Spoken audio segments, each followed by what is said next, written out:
Hi listeners, I'm Izzy, my pronouns are they and them.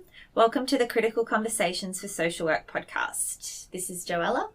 Before we start, we'd like to acknowledge the country that we're recording this episode on today and pay our respects to the Turrbal and Yagara peoples and their elders, past, present and emerging, by committing to always remembering that this always was and always will be Aboriginal land.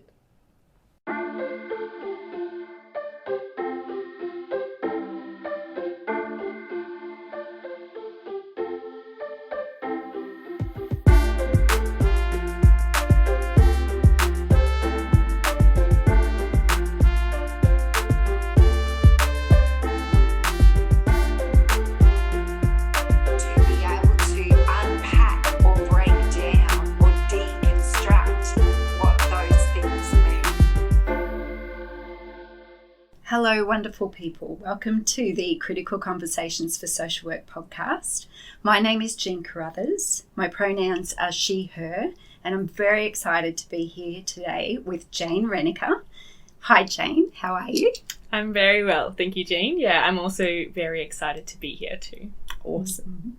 So before we start, I would like to acknowledge the First Nations people of the land where this podcast is being recorded, the Turrbal and Yagara people, and pay respects to elders past, present and emerging.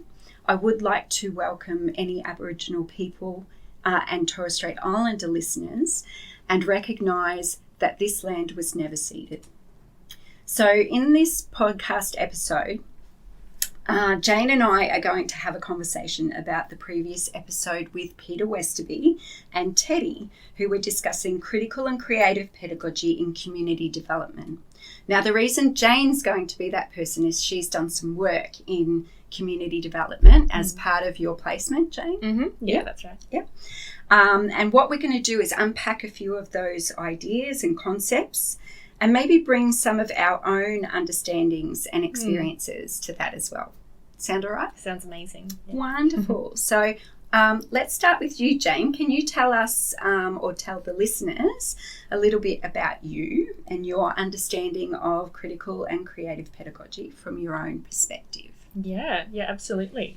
So I'll start by saying I firstly identify as she, her, and I'm from the Sunshine Coast originally, where Peter was actually when he was recording this podcast. Oh, I'm from the Sunshine Coast too. Oh, really? Yes, yeah, I live up there. Oh, you're Nebor? Yes. I'm Yandina. Oh, okay, close. Yes. Kalulaban, actually. I don't know Kalulaban. It's about 4 k's out. It's beautiful. Oh, nice. Yes, you would like it. So I'm from there as well. And I'm in my 4th year, and I did do a community development. It had aspects of community development placement in it last year, which was just fantastic. And I was actually taught by Peter in my first ever community development subject. I really admire him, and I found he taught the concepts really well and got me interested in the theories behind community development and what it's all about. So he actually got me really passionate about it. And I've been following his career, I guess, a little bit since then on Twitter and whatnot. Oh, wonderful. What a nice connection. Yeah. And do you listen to his podcast? I've listened to a few of his episodes, Yeah, so his is Pete's podcast on community development. Yeah. Yeah, I've just recently listened to the populism.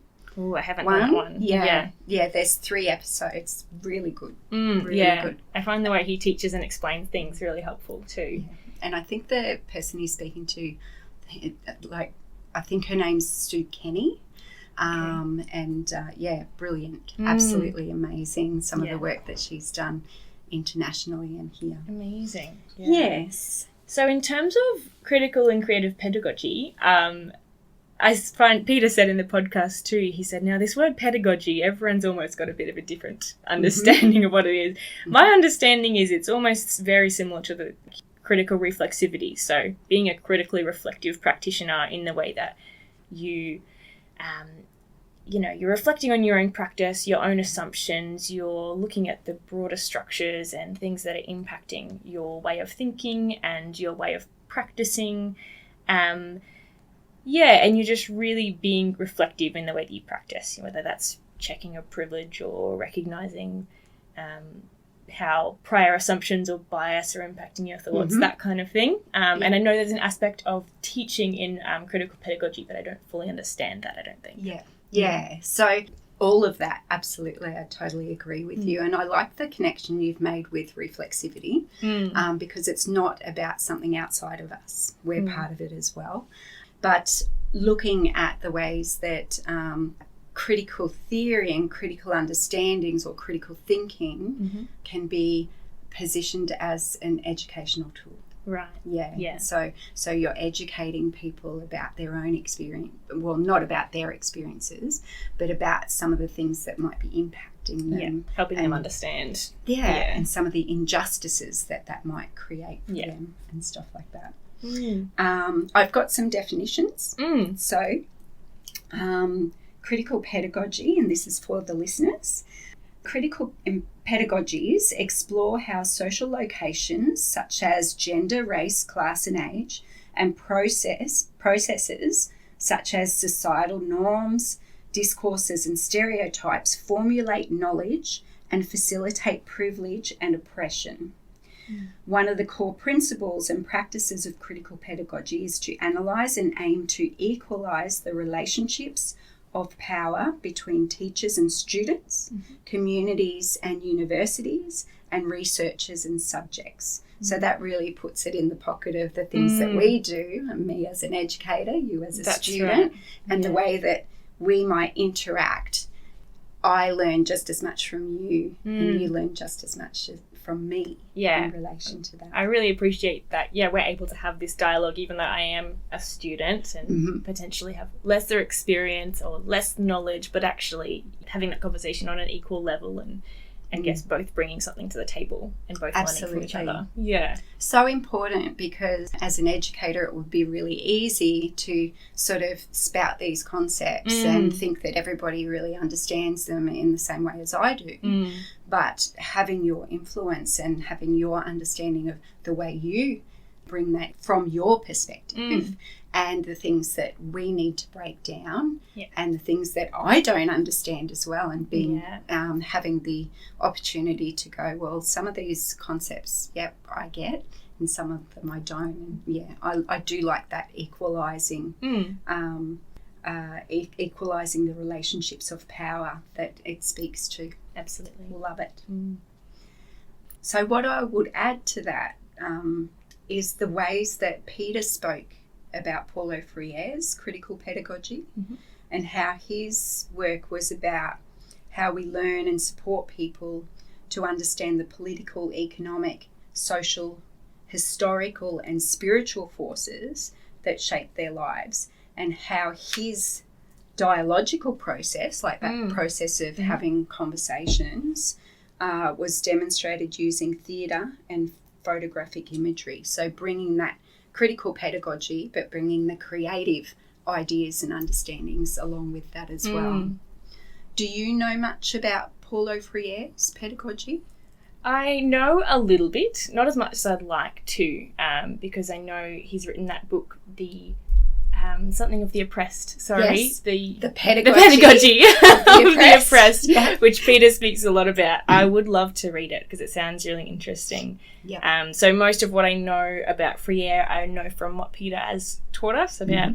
So as you said, with the codification, with those visual, whether that's a role play or a performance, how you they use that term codification to find the generative things that are existent in the community and to stimulate dialogue from there. So it's all about creating a stimulus and a condition to then have further dialogue and I guess move forward from there.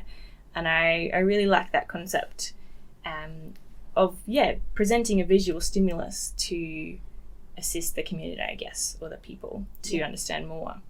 Yes, absolutely. Totally hear what you're saying. Codification, that concept, kind of baffles me a little bit. Yes.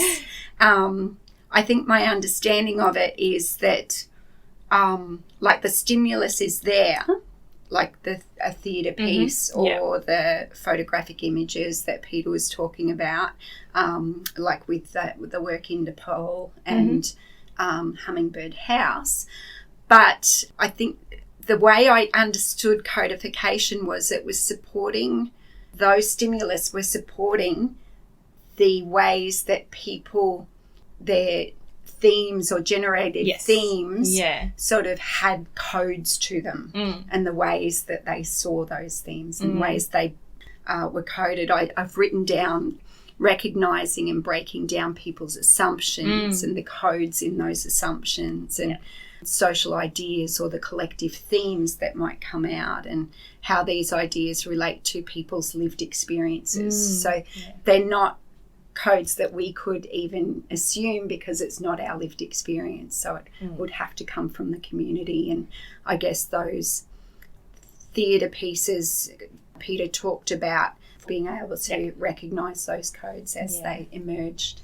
And Peter spoke a little bit about that in his work in Hummingbird House, how he said he was talking about the families who were in Hummingbird House.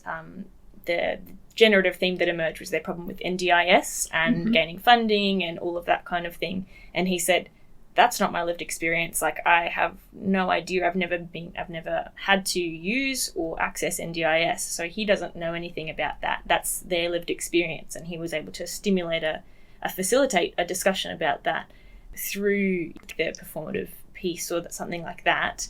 And then that theme came out, whereas, just as you said, it's not his lived experience. He doesn't know what that would be like. Yeah. I've kind of got a little example from my own experience. But what I would like to do, instead of going straight into that example, I think if we talked a little bit about sort of some of Friere's pedagogy and the ways that Peter used it, or he spoke about it in relation to Nepal and Hummingbird House. What were kind of the things that stood out for you, Jane? The things that stood out to me in terms of like Peter's work is in Nepal, he spoke about how the community workers there, they went in, I think it was for 6 months or for 3 months, they weren't allowed to do anything, to implement any changes, or they were just to sit with the people, build relationships with them, attend meetings, cook in the kitchen. And he said sit with the teens and listen to their experience. And that's what I really, really love about community development, is just the focus on the people and the relationships and coming in with no prior assumptions, and just listening to the people and learning about their lived experience before you come in trying to be like, oh, these are all the changes that need to be made. I know what's best for this community. You know, I see these are all your problems. Let's fix them. Boom, boom, boom. Yeah, it's just sit with the people. And then after the 3 or 6 months, and he said he did that in Hummingbird House too when he got the job, he said, 3 months, I'm not going to do anything, you know, and he told them that, I think, before, probably in the interview, I would imagine. And I think that's really important and something that's a little bit unique to community development. Yeah, absolutely. I agree with you. I think Friere's book, Pedagogy of the Pre-Oppressed, is a little bit of a Bible for community development as well. I remember when I was working, I was teaching some community development for a colleague of mine, and we had a guest speaker come, and they were talking about the Pedagogy of the Oppressed, the book and everything. And all the students in the class were going, yeah, I've read that. And another one said, yeah, I've read that. And I was sitting there and I was the educator, and it was early in my career as an educator. And I was like, I have to read this book because everybody's talking about this book. And it was life-changing. I think that those concepts that you were talking about in relation to listening to people's stories and really being with people, listening for those generative themes that come out was really pinnacle to the ways that Pedagogy of the Oppressed talks about sort of creating a conscientization for people. Yes. And so have you heard that concept before, Jane? I have, yes. Only when I really listened to that podcast, that concept came up. Conscientization. I learnt how to say it. Impressive. I like it. But I prefer to just use the word consciousness raising because I understand that they mean the same thing. Is that right? They're along the Very same similar lines. And I was thinking about it last night, actually, that consciousness raising sort of for me that's raising somebody's consciousness. And conscientization can be something that we do with people. So helping people to become conscious of the bigger picture and the influences around them. But also, I think conscientization is actually something that how people are becoming conscious as well. Yeah. And that's something that they're doing on their own. They're becoming conscious through those conversations, through that dialogue as well. Yeah. I've got a bit of a definition. So conscientization is the process of developing a critical awareness of one's social reality through reflection and action. It's saying that action is fundamental because it is the process of changing reality. So Paulo Freire says that we all acquire social myths which have a dominant tendency, and so learning is a critical process which depends upon uncovering real problems and actual needs. So that really speaks to that reflexivity that you were talking about earlier. Absolutely. And I didn't realise it said about their action, it requires not just understanding but then action from there. But I love the example Peter gave. It really helped me understand of when he was working in somewhere in, I think it was Uganda, somewhere in Africa. And he gave the example of, someone there had said something along the lines of, I'm poor because God made me poor, or God wants me to be poor. And, he said, we understand that that's not necessarily true. We, that they are poor because of the political climate of the country and of all these things and where they were born and all of these things that are impacting upon that. And so his role as a community development worker there was to help them to understand the underlying factors that are influencing their poverty, I guess. Whereas in Australia, I'm aware that I'm poor because I'm a student. I'm poor in a different way, to what someone there is poor. But, because of I'm not eligible for welfare because this, that or the other, and because I'm a student and we've got these things, I'm conscious of that. But, I like that idea of helping people understand and become aware of the fact that I guess it's not their fault. Because I think often people think it is, this is just how it is, or God's put me here. And then people try to work harder and they're already working really hard and all of those sorts of things. And that concept that you were talking about, it's so interesting because of your education that you've got an awareness of your own situation. And if Peter was to go in there, and Friere talks about the banking system of education or the banking model of education, and he critiques that. And he said, and so if Peter was to go in there and say, no, you're not poor because of this, you're poor because of all these other things, and starts telling people what to do and starts saying, listen to me because I've got all this knowledge and I can give it to you. And so that banking system is like the idea of depositing knowledge into people. And Friere says it's flawed because they become passive recipients of this knowledge, and the person that's the knowledge holder is positioned as an expert. And so if we go into community thinking that we're experts and we've got all this knowledge that we can give to the community members, then that could be really oppressive.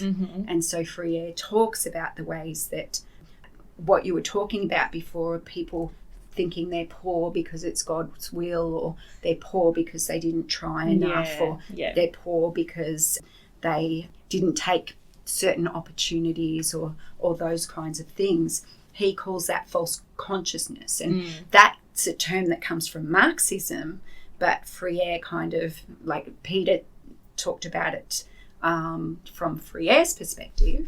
And Friere relies on Marx's definition and Marx's understanding about that. And so Friere suggests that false consciousness is a condition that individuals develop as a result of their circumstances, and the one which needs to be challenged. This occurs through the process of conscientization. So he's saying that providing opportunities for the community to be able to realise themselves that there are other bigger picture factors that are creating that poverty that they're living in means that they can take action in different ways as a collective, which gives them power, and they can create changes through dialogue because they get to see what resources they have and the ways that they can create that social change within their circumstances. So I think knowledge is power in some ways, and when you're helping people to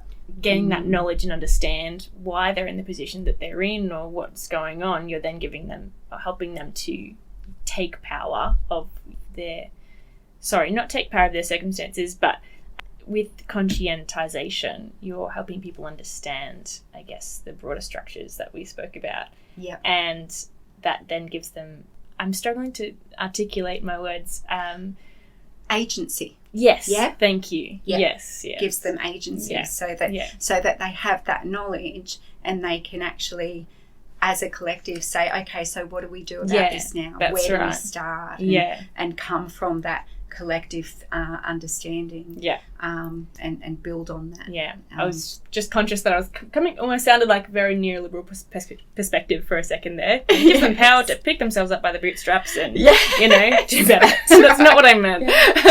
But it would be easy to do, wouldn't it, right. in the climate that we're in of neoliberalism, and we might want to fix communities and we think, we've got all this knowledge as from our social work and human services degrees and stuff like that we could go in there and make some really good changes. If we're not with the community and we can't haven't built trust. But the thing I think that's really important that Peter talked about is asking critical questions. Yes. And so as the facilitator of these processes and whether it's theatre processes, whether it's dialogical processes or whether it's bringing imagery and things like that, the dialogue around those asking really good critical questions that brings them out of themselves and actually helps them to realise, well, where does that even come from? Yeah. You know? That's right. Why is this situation the way it is? And I think that really is a skill for a social worker to really focus on developing, or human service worker, Like we have a whole subject that I'm doing at the moment dedicated to critical reflection. It's a whole subject, but basically about critical pedagogy and reflecting on your own views, but also we get an opportunity to ask other class members critical questions about, their perspectives. And it really is a skill that I find it was really interesting to learn and challenging to learn how to ask those questions, but really important. Yes, absolutely. Because it takes us outside of ourselves. Like, rather than going, how does that make you feel? It's like, well, where does that come from? It takes us out so that we look outside of ourselves and to those influences. That's cool. So, from here, where would you like to go, Jane? Is there some other concept that you would like to look at? I was just thinking before when you were speaking about coming in, you spoke about not coming in with prior knowledge and assumptions, and I was just thinking about so many, I guess, baby fresh social workers will go out and work in an Aboriginal community as their first role. And I have a friend, my housemate actually, she's white Australian, but she lived like almost all of her childhood in an Indigenous community outside of Alice Springs. Yes, and so she has seen time and time again all these people with amazing intentions and great training, but still coming in with these assumptions that they know what's best for a community, or they know what needs to be done to quote unquote fix it, I guess, or fix the problems that might be existing there, and just spending 6 months, which might be their contract, or even a year, and it just nothing happening, or just them being vastly disappointed, I guess, at their lack of progress or ability to make change, I guess. And I think that's why Friere's perspective and what Peter spoke about is so important to, firstly, like we were just talking about before, being on the same level when you come in, not coming in as a power figure and someone in a position of authority, an expert, who knows what's best, but coming in and being on the same level and just listening. And then I guess from there you start to engage in dialogue, you start to hear the generative themes, that you spend time with them. Yes. I think as people who are even very good intentioned, well taught, can still come in and just have a 6-month contract and think they can change the world. Absolutely. And some of that's to do with neoliberalism as well. Yeah. Like only having a 6-month contract, That's right. only having funding for a certain period That's of what the time. government will give you. Because that ticks a box for them. Yes, we're doing our job. We're providing this service for this amount of time, and then if there's no outcomes, then they go, oh, well, that didn't work, so we'll try something that's else. even more punitive. And I imagine that's a huge challenge for community development workers if they're under a government contract or something, being given a task and say you've got 6 months, and that's just not achievable if I want to do this in a safe and good way. Yeah. Absolutely. I wanted to tell you this story because I think it ties into all of those things. And so when I was working in community, I was working in a hinterland community. So it was a smaller community, but it was quite a thriving community. They had a lot of events going on and a lot of things happening. And one of the things that the community, and just I want to go through sort of a bit of the process so it sort of connects with that process. And so being with the people, I got to know them so that they trusted me, had conversations with them, built those relationships, and kind of came in, like they talk about in community development, leading from behind, listening to their stories. I listened to a lot of very interesting stories. Yes. But listening for the generative themes. And one of the themes that was really interesting was around the local swimming pool. Okay. And so this local swimming pool was being run by a couple of institutions, and it was coming up for renewal, and the community, all these different conversations from different people were talking about it because it was like it was being run not very well. So it wasn't being run adequately, and it wasn't open very often, and the community really wanted to utilize this resource that they had, and they couldn't do it. And so what happened was, when we had our AGM, and I think the AGM became the stimulus, even though, and it was a dialogical process, but it wasn't a creative process as such. But it gave the people of the community an opportunity to voice their concerns together, rather than all these rumours going around. And so that became the stimulus for a bigger conversation. But what I really noticed in that was there was lots of very passionate people about the pool, and so there was lots of loud voices, and there was sort of talk of they're going to sort of concrete in the pool, and other people were saying, oh no, they're going to close it down, and other people had other stories that they were telling, and they all came together. And what ended up happening from that, and it was really uncomfortable, I was facilitating this annual general meeting, AGM, and I was really uncomfortable because I wasn't expecting so much animosity. Yes. And I felt like I was the oppositional position of me and the community. So as the community development worker, I was put in a position where I was part of the institutions that were creating that. And so what ended up happening is, an outcome of that meeting was that we started having dialogues. We started having conversations. And that was really helpful because we got to know the resources and the strengths that the community had, and even things that were profound. The swimming pool had to have someone to run it that had the legal ability to do that. They had to have particular credentials, qualifications, and so on. There were people in the community that had these. And so what happened was the community, through these dialogues, ended up actually taking over the swimming pool. Oh, wow. So it was really amazing outcome, and they got to determine how it was run. They got to determine how often it was open and all of those kinds of things. They still had to work with the institutions, but that collective dialogue and the people within it, and then them being able to write letters to these institutions and having me to support that was really important.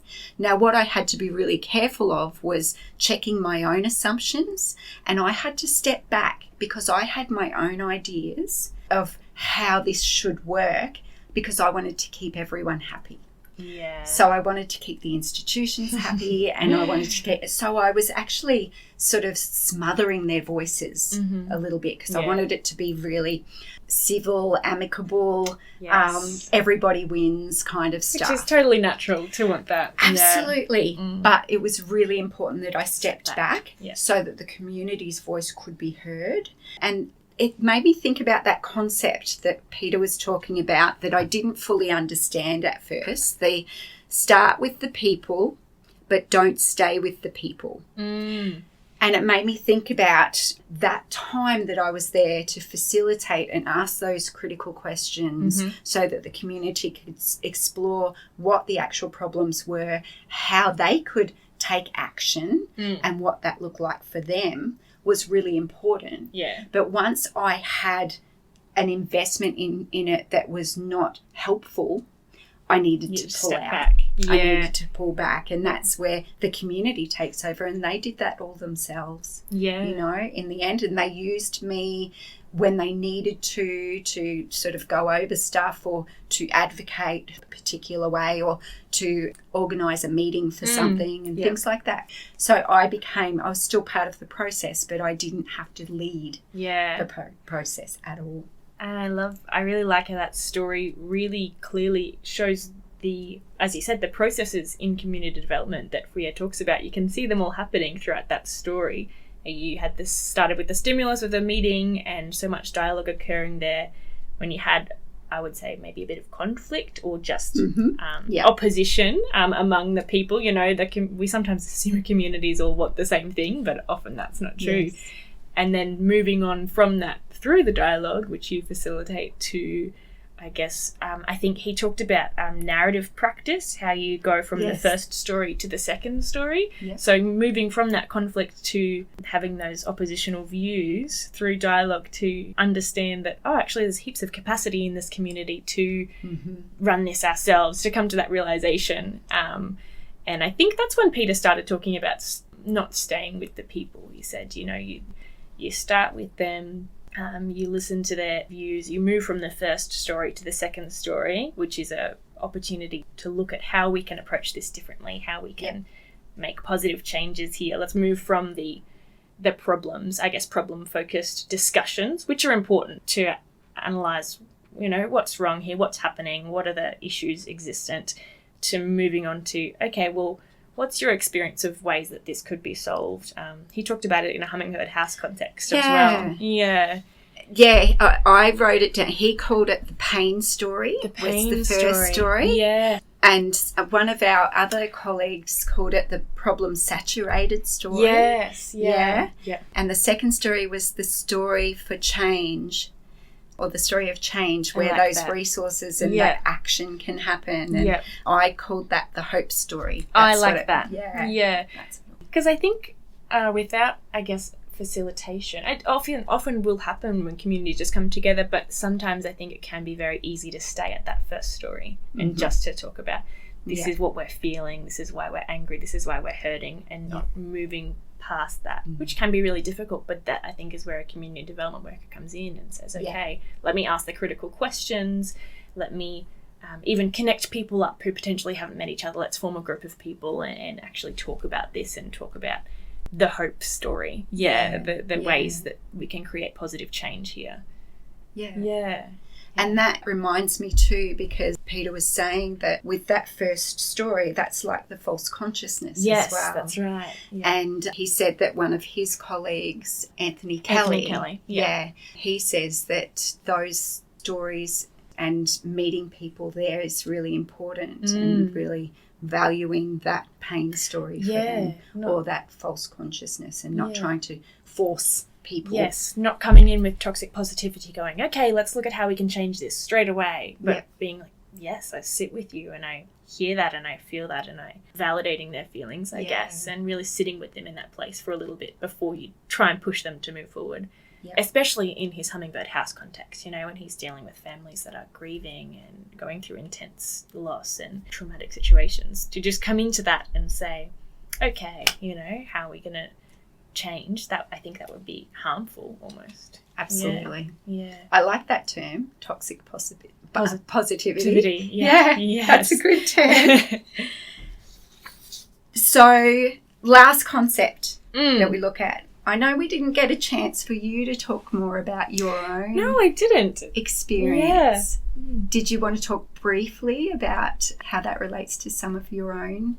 Yeah, I can share Community a little bit development. about it. Because my placement was a bit of a mix in that it was community development focused, but it was also a research project. So I Okay. wasn't in the community for the full 5 months of placement. We actually only went there 4 times altogether, I think. But we did lots of phone interviews and Zoom and phone and things like that. And Was that because of COVID? It wasn't because of COVID. Okay. It was initially going to be it was like just a mix between research and community development online and in person. That was just how it was always going to work. But we even found a way to kind of make that work in that the first 2 weeks we weren't to ask anything related to our research question. We weren't to research anything about that. We weren't to look at it. We were just to call people and chat to them basically and say, wow. tell me about your experience in this community. You know, what do you value about it? What do you see are the strengths? These kind of things. Nice. Yeah, we were instructed by a supervisor. Nothing at all related to your research topic because we each had a different topic. And I think that really aligns with Friere's concepts, Of I think, of course. just sitting with the people, starting with the people. Yeah, and then when we did go and visit, we would actually get to see people in person. You know, we got showed around the town. We would go for 2 or 3 nights at a time, and we were billeted, so hosted by community Yes. members, which was just fantastic. And they were all so welcoming because it was a rural town, and generally, and we found the experience was rural people are so welcoming, and so yeah, they were so happy to have us there. And that brings up ideas around the ways that community development can be different to other social work and human services settings where Yes. the boundaries need to be really, really sharp or very secure because of the vulnerability of particular groups such as people in child safety and people in hospitals and things like that. So very interesting that this was an opportunity to see a different way to be a worker in that process. And it brings me to our concept of pedagogy of love. I was just about to say that too. Were you? Yes. Tell me what that means to you. I just think it's quite unique to community development, like you said. It's unique to be so close to the people that you're working with because you're building really deep relationships and you're there for a long time and you want to be really invested in these people. And Peter said, you know, you're not going to be doing effective community development work unless you love these people, which is, I think, would be any field of social work that would be labelled as unprofessional and crossing boundaries. And so I find this concept actually really interesting as a community development worker, how you find that line between professional and personal relationships. Yes. For us as students, it was a little bit different. I don't think you would ever live with someone potentially as a practitioner. As students, it was slightly different. But even then, you know, there was boundaries that we found really difficult to, you know, even confidentiality. I had a few hiccups where I had to come to my supervisor and say, oh my goodness, I've said this, I probably shouldn't have said this, but because I'm in someone's home, we're having a cup of tea after dinner, having a chat. Like, it was really difficult. And I think there's pedagogy of love in that you really invested in the people that you're working with and you do love them is very unique to community development. I think it's a great thing and a really good thing, but I think it is difficult to manage. Absolutely. And also being in it and then and caring about these people and being part of the community, but also recognising that you're outside of that community. And then having to step back, like you said earlier, you don't stay with the people, you eventually have to leave them to it, I guess. Yeah. I just wanted to say thank you so much. It's been an absolute pleasure chatting with you. I think we've had an absolutely really rich discussion. Yeah, I'm really appreciative of the knowledge that you bring and the experience that you brought and wisdom. Thank you so much. All the best to everyone who's listening and bye for now. Thank you so much for having me. Really, I echo everything that you said. Yeah. Bye everyone. Bye.